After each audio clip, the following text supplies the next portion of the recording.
Service అందించి వాళ్ళని బతికించుకోవాలి.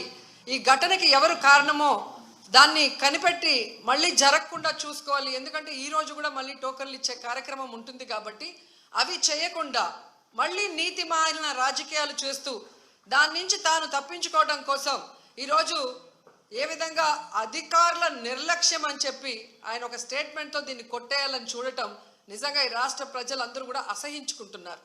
ఎందుకంటే ఈరోజు అధికారులను కానీ టీటీడీ పాలక మండలిని కానీ ఎవరు నియమించారు? ఈ చంద్రబాబు నాయుడు గారే కదా. మరి ఒక అసమర్థుడిని ఈరోజు టీటీడీ చైర్మన్గా పెట్టడం జరిగింది, ఒక అసమర్థుడిని ఈరోజు ఎస్పీగా పెట్టడం జరిగింది, ఒక కలెక్టర్ని అక్కడ కలెక్టర్గా పెట్టారు. వీళ్ళెవరికి భక్తుల మీద ప్రేమ లేదు, అభిమానం లేదు, వాళ్ళకి సర్వీస్ చేయాలన్న మైండ్ సెట్ కూడా లేదు. ఎంతసేపు చంద్రబాబు నాయుడు చుట్టూ తిరుగుదామా, ఆయనకు భజన వేస్తే చాలు అనుకున్న కార్యక్రమం మనం 6, 7, 8వ తారీఖున చూసాం. జిల్లాలో ఉన్న తిరుపతి, చిత్తూరు జిల్లా ఎస్పీలతో సహా ప్రతి ఒక్కరూ కూడా చంద్రబాబు నాయుడు చుట్టూ తిరుగుతూ భజన చేస్తూ ఈరోజు ప్రజల్ని గాలికి వదిలేశారు. కాబట్టే నిన్న ఇంత పెద్ద సంఘటన జరిగింది. ఎంత దురదృష్టకరం అంటే ఇదేదో సడన్గా ఈరోజు ప్రోగ్రాం పెట్టారు, మాకు తెలియకపోవటం వల్ల ఇలా జరిగిందని చెప్పడానికి లేదు. ఎవ్రీ ఇయర్ వైకుంఠ ఏకాదశి లక్షలాది మంది భక్తులు రావటం మనం కళ్ళారా చూస్తున్నాం. గత ప్రభుత్వం మీరు చూశారు, భక్తులకి ఏ విధంగా సౌకర్యాలని అందించడంలో, వాళ్ళకి సేఫ్టీని క్రియేట్ చేయటంలో, వాళ్ళకు వచ్చిన వాళ్ళకి పిల్లలకి పాలు ఇవ్వటం కానీ, పెద్దవాళ్ళకి వృద్ధులకి షెల్టర్స్ ఇవ్వటం కానీ, ఆడవాళ్ళకి కుటుంబ సభ్యులకి భోజనాలు ఏర్పాటు చేయడం మనం కళ్ళారా చూసాం. కానీ నిన్న ఫుల్ డే జనాలు ఎండల్లో రోడ్ల మీద పార్కుల దగ్గర కూర్చొని ఉంటే మంచినీళ్ళు ఇచ్చేవాళ్ళు లేడు, చిన్నపిల్లలకి పాలు ఇచ్చేవాళ్ళు లేరు, ముసలోళ్ళకి షెల్టర్స్ లేదు, భోజనాలు లేదు. అంటే ఎంత నిర్లక్ష్యం ప్రజలంటే, భక్తులంటే అనేది ఇక్కడ మనం గమనించాలి. నిన్న జరిగింది ఏదో ప్రమాదశాత్తు జరిగింది కాదు, ఇది ప్రభుత్వం చేసిన హత్యలు. ఎందుకంటే చంద్రబాబు నాయుడు గారి నిర్లక్ష్యం, ఆయన నియమించిన టీటీడీ పాలక వర్గం, అలాగే దేవాదాయ శాఖ మంత్రి, అలాగే డిప్యూటీ సీఎం, అలాగే హోంమంత్రి, వీళ్ళందరి నిర్లక్ష్యం వల్లే ఇది జరిగింది. కాబట్టి వీళ్ళందరి మీద కేసులు, అంటే క్రిమినల్ కేసుల్ని ఫైల్ చేయాలని కూడా మేము డిమాండ్ చేస్తున్నాం. ఎందుకంటే మొన్నే మనం చూసాం తెలంగాణలో ఒక సినిమా ఫ్యాన్ షోకి అల్లు అర్జున్ గారు వస్తే ఆయనకి సంబంధం లేకుండా తోపులాట జరిగినప్పుడు అక్కడ ఒక మహిళ చనిపోతే అల్లు అర్జున్ గారి మీద 105 BNS పెట్టడం జరిగింది. మరి అలాంటప్పుడు ఇక్కడ ప్రతి సంవత్సరం లక్షలాది మంది వస్తారని తెలిసి వాళ్ళకి సేఫ్టీ కల్పించి, వాళ్ళకి అన్ని సౌకర్యాలు అందించి, వాళ్ళకి టికెట్లు ఇవ్వడానికి క్యూలో ఏర్పాట్లు చేయాల్సిన బాధ్యత ఉన్న చంద్రబాబు నాయుడు గారి నుంచి, టీటీడీ చైర్మన్, పాలక మండలి నుంచి కింద స్థాయి ఎస్పీ వరకు మరి అందరూ బాధ్యత వహించాలి కదా. కానీ ఈరోజు ఎంత దురదృష్టం అంటే, ఇది పద్మావతి పార్క్లో 5 మంది చనిపోయిన ఆ ప్లేస్లో జరిగిన FIR. దీంట్లో 105 పెట్టాల్సింది వీళ్ళు 194 BNSS పెట్టారు. అలాగే విష్ణు నివాసం దగ్గర ఒకరు చనిపోయారు, దానికి కూడా 105 పెట్టాల్సింది 194 BNSS పెట్టారు. అంటే ఇది ప్రమాదవశాత్తు జరిగింది, ఏదో జారి పడిపోయి తొక్కిసలాట జరిగింది, దీంట్లో ఎవరు కూడా కావాలని చేయలేదు, మాకెవరికి దీంట్లో సంబంధం లేదు అని చేతులు కడుగేసే కార్యక్రమం చేస్తున్నారు. ఎందుకంటే వైకుంఠ ఏకాదశి దర్శనానికి వచ్చే భక్తులకి అన్ని సదుపాయాలు కల్పించాల్సిన బాధ్యత ఈ రాష్ట్ర ప్రభుత్వానికి ఉంది. ఈ రాష్ట్ర ప్రభుత్వం ఆ జిల్లా ఎస్పీకి, అలాగే కలెక్టర్కి బాధ్యతనిస్తారు, అలాగే పాలక మండలికి బాధ్యతనిస్తారు. సో వీళ్ళందరూ కోఆర్డినేషన్ చేసుకొని చేయాల్సిన పనిని ఈరోజు వీళ్ళు నిర్లక్ష్యం చేసి 6 మంది ప్రాణాలు బలికొని 34 మంది గాయాల పాలైతే ఎవరికి సంబంధం లేదు, ప్రమాదవశాత్తు జరిగిందని 194 BNSS పెట్టడం ఎంతవరకు సమంజసం? సో ఈరోజు నేను అడుగుతున్నాను, మొన్న విజయవాడలో హైందవ శంకారావం చేశారు, హైందవుల్ని మనం కాపాడుకోవాలి. మరి ఈరోజు ఇంతమంది హైందవ భక్తులు చనిపోతూ గాయాలవుతుంటే ఎక్కడికి వెళ్ళారు ఈ పీఠాధిపతులు? ఇప్పుడు బయటికి రండి, బయటకు వచ్చి తిరుమల పవిత్రతను కాపాడండి, అక్కడ చనిపోయిన వాళ్ళ కుటుంబాలతో మాట్లాడండి, ఆ చనిపోవటానికి కారణమైన ఈ ప్రభుత్వాన్ని, పాలక మండలిని నిలదీసి వాళ్ళ మీద క్రిమినల్ కేసులు పెట్టేంత వరకు మరి ధర్నా చేయండి. ఎందుకు మాట్లాడట్లేదు? అలాగే మీరు మొన్న చూస్తే అసలు లడ్డూలో కల్తీ జరగకపోయినా వీళ్ళు చెప్పిన అబద్ధాన్ని వీళ్ళ కూటమి ప్రభుత్వంలో ఉన్న బీజేపీ మాధవీలత గారు వందే భారత్ ఎక్స్ప్రెస్లో భజన చేసుకుంటూ వచ్చి ఎన్ని రకాలుగా మాట్లాడిందో మనం చూసాం. నిజంగా మీకు దేవుడి మీద భక్తి ఉంటే, భక్తుల మీద ప్రేమ అభిమానం ఉంటే, ఈరోజు 6 మంది ఎవరి వల్ల అయితే చనిపోయారో ఈ ప్రభుత్వాన్ని నిలదీయండి. ఈ ప్రభుత్వంలో ఎవరెవరు ఈ చావుకు కారణమయ్యారో వాళ్ళందరి మీద మోడీ గారికి చెప్పి క్రిమినల్ కేసులు పట్టించండి. అంతేగాని ఈరోజు మీరు పూసుకొని మీరు చేస్తే మాత్రం అది కరెక్టు, వేరే వాళ్ళు చేస్తే తప్పు అన్నట్టుగా దొంగ మాటలు చెప్తూ ఎవరి మీద దుమ్మెత్తి పోయాలనుకుంటే ప్రజలు అన్నీ గమనిస్తున్నారు. అండ్ ఈరోజు మీరు చూస్తే మోడీ గారికి కూడా మేము విన్నవించుకుంటున్నాం. మీకు భక్తి ఎక్కువ ఉంది కాబట్టి ఈరోజు తిరుమలలో జరిగింది పూర్తిగా చంద్రబాబు నాయుడు గారి ఫెయిల్యూర్, ఆయన నియమించిన అఫీషియల్స్ పాలక మండలి ఫెయిల్యూర్. సో వీరందరి మీద విచారణ జరిపించి దీనికి ఎవరెవరి నిర్లక్ష్యం కారణమో వాళ్ళందరి మీద క్రిమినల్ కేసులు వేసి వీళ్ళందరినీ లోపల పెట్టాలి. ముందు వీళ్ళందరితో రాజీనామా చేయించాలని కూడా డిమాండ్ చేస్తున్నాం. ఇక హోంమంత్రి గారు ఉన్నారు, ఎప్పుడు ప్రెస్ మీట్ పెట్టి ఎవరి మీద దుమ్మెత్తి పోద్దామా, ఎవరిని మాట్లాడదామా అనుకుంటున్నారే తప్ప వీళ్ళు వచ్చిన తర్వాత ఈ రాష్ట్రంలో లా అండ్ ఆర్డర్ ఎలా దిగజారిపోయింది, మహిళల మీద ఎలా అఘాయిత్యాలు అవుతున్నాయి, ఏ విధంగా మనుషులు చనిపోతున్నారు తోపులాట్లో పోలీసుల నిర్లక్ష్యం వల్ల, వీళ్ళకి కంట్రోల్ లేదనేది స్పష్టంగా అర్థమవుతుంది. సో ఇలాంటి వాళ్ళని హోంమంత్రిగా పెడితే ఇంకెంతమంది ప్రాణాలు తీస్తారో ఒకసారి మీరే ఆలోచించి యాక్షన్ తీసుకుంటే మంచిదని కూడా కోరుకుంటున్నాను. అండ్ మనకొక సనాతన యోధుడు తిరుపతిలో ఆయన డిక్లేర్ చేసుకున్నాడు, నేను సనాతన యోధుణ్ణి, హిందువుల పక్కన నిలబడుతున్నా, హిందువులకు ఏదైనా జరిగితే నేను ఊరుకోను అన్నాం. అదే తిరుపతిలో ఈరోజు 6 మందిని మీ కూటమి ప్రభుత్వం చంపేసింది. దీనికి మీరు ఏం ప్రాయశ్చిత్తం చేస్తారు? చంద్రబాబు నాయుడుతో రాజీనామా చేయిస్తారా?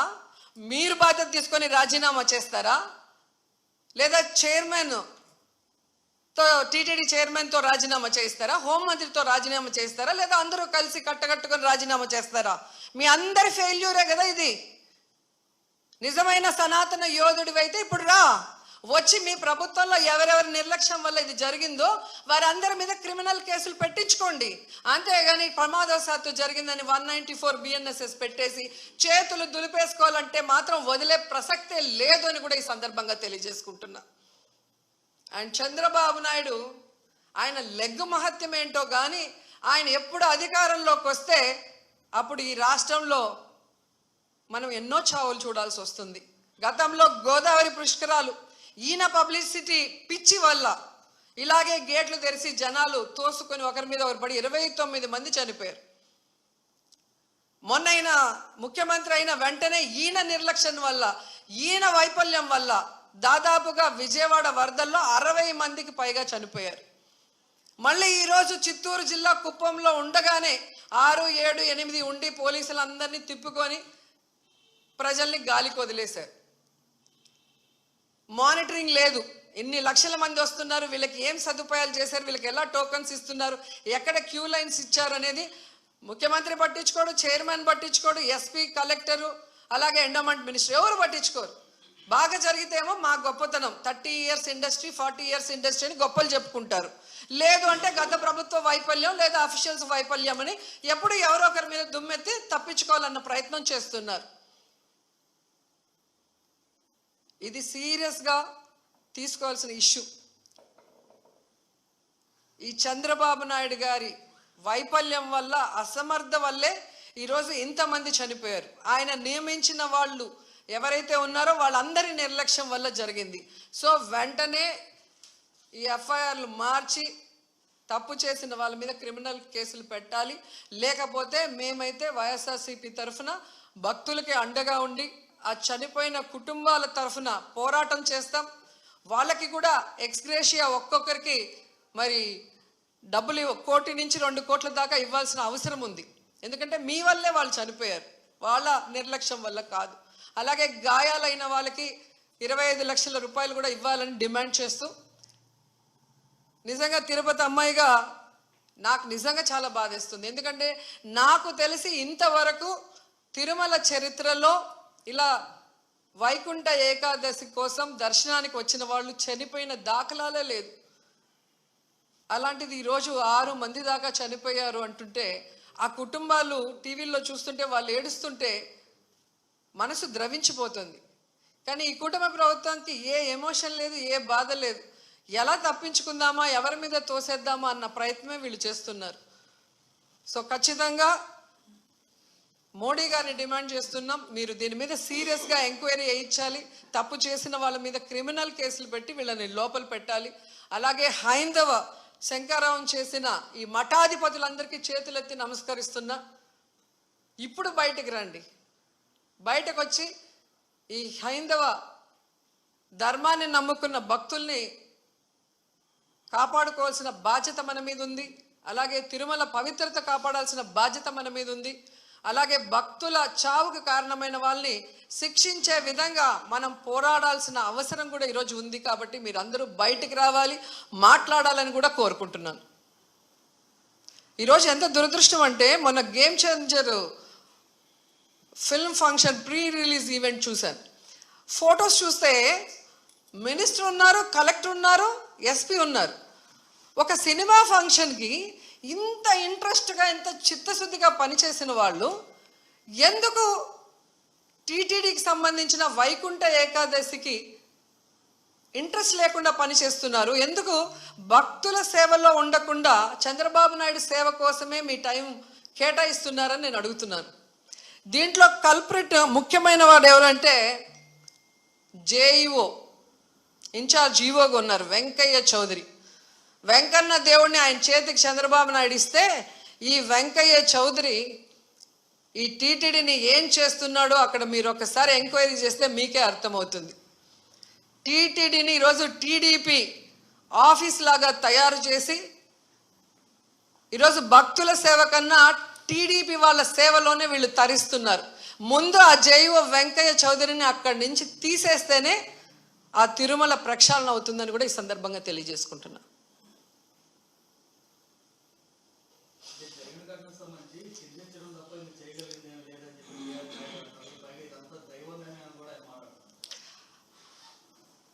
దేవుడి మీద భక్తి లేని వాడికి ఆ పోస్ట్ చేసే విలువ లేని వ్యక్తికి అలాంటి పెద్ద పోస్ట్ ఇస్తే ఇలాగే ఉంటుంది.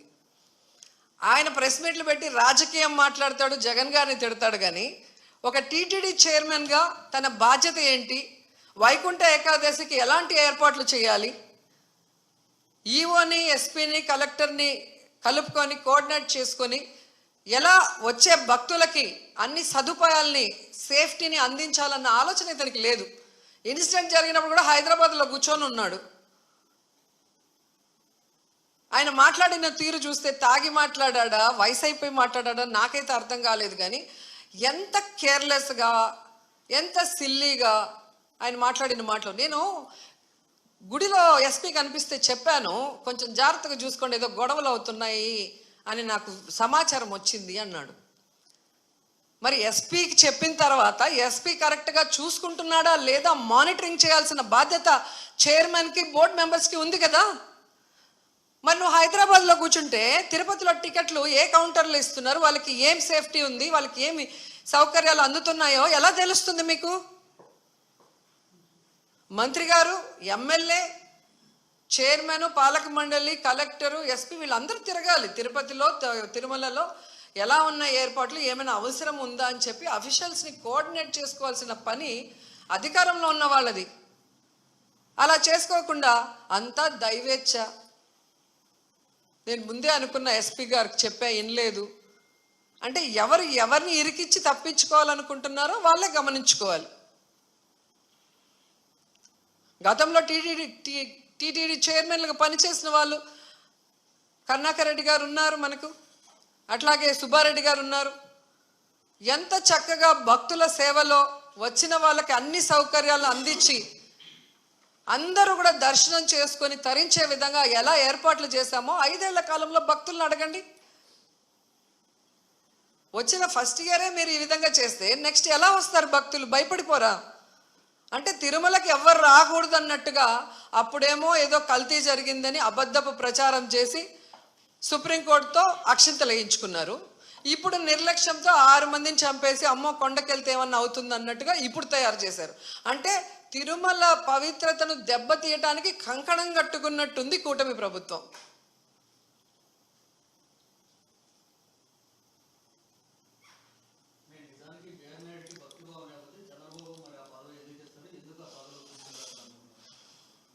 అది చంద్రబాబు నాయుడు గారు చెప్పాల్సిన విషయం.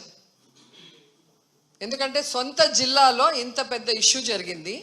బిఆర్ నాయుడు చిత్తూరు జిల్లాకు చెందినవాడే.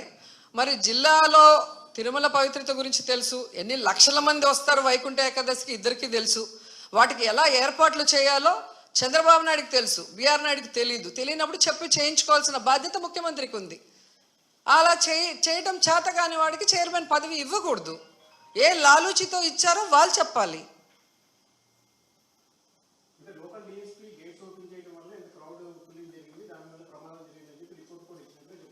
ఎవరిచ్చారు రిపోర్టు? ఏ ఆఫీసర్ ఇచ్చాడు చెప్పండి. మరి డిఎస్పీ ఎవరిని అడిగి తీశాడు? ఆయన ఓన్గా ఆయన తీయడు కదా. మరి ఎవరు ఆయనకి ఇన్ఫర్మేషన్ ఇచ్చాడు తిమ్మని చెప్పి? అది కనుక్కోవాలి కదా ఎవడో ఒకటి మీద. ఇప్పుడు చంద్రబాబు నాయుడు అఫీషియల్స్ అంటాడు, అఫీషియల్స్ ఏమో డిఎస్పీని. అంటే ఎవరిని బలి చేద్దామా అన్నారు, కానీ కానిస్టేబుల్ మీద ఇలా డిఎస్పీతో ఆగినారు.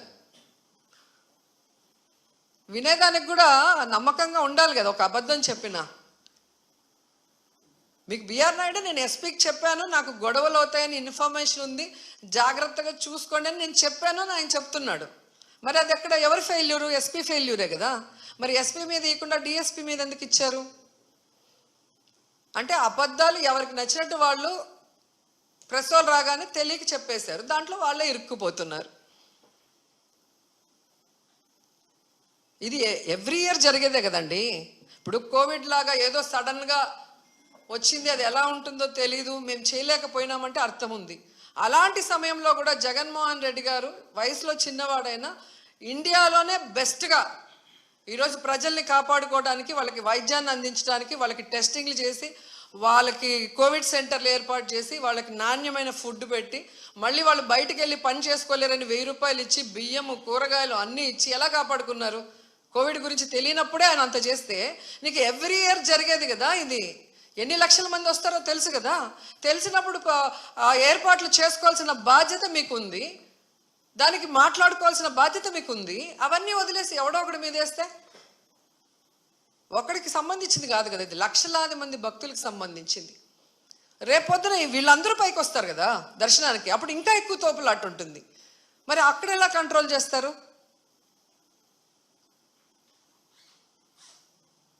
సో ఇది ఎవడో ఒకరిని బలిపశువు చేయాలనేసి టీవీల్లో వార్తలు ఇస్తూ ఎఫ్ఐఆర్లో మాత్రం ప్రమాదవశాత్తు జరిగిందని రాయటం. మీరు ఆలోచించండి, ఇది తప్పించుకోవడానికి చేస్తున్న కార్యక్రమం. భగవంతుడు వీళ్ళని వదిలిపెట్టడు, ఈ తప్పు చేసిన వాళ్ళని వదిలిపెట్టడు. అట్లాగే కేంద్ర ప్రభుత్వం కూడా సిన్సియర్గా దీని మీద ఇన్వెస్టిగేషన్ చేయించి తప్పు చేసిన వాళ్ళ మీద క్రిమినల్ కేసులు వేయాలి. అది మా డిమాండ్.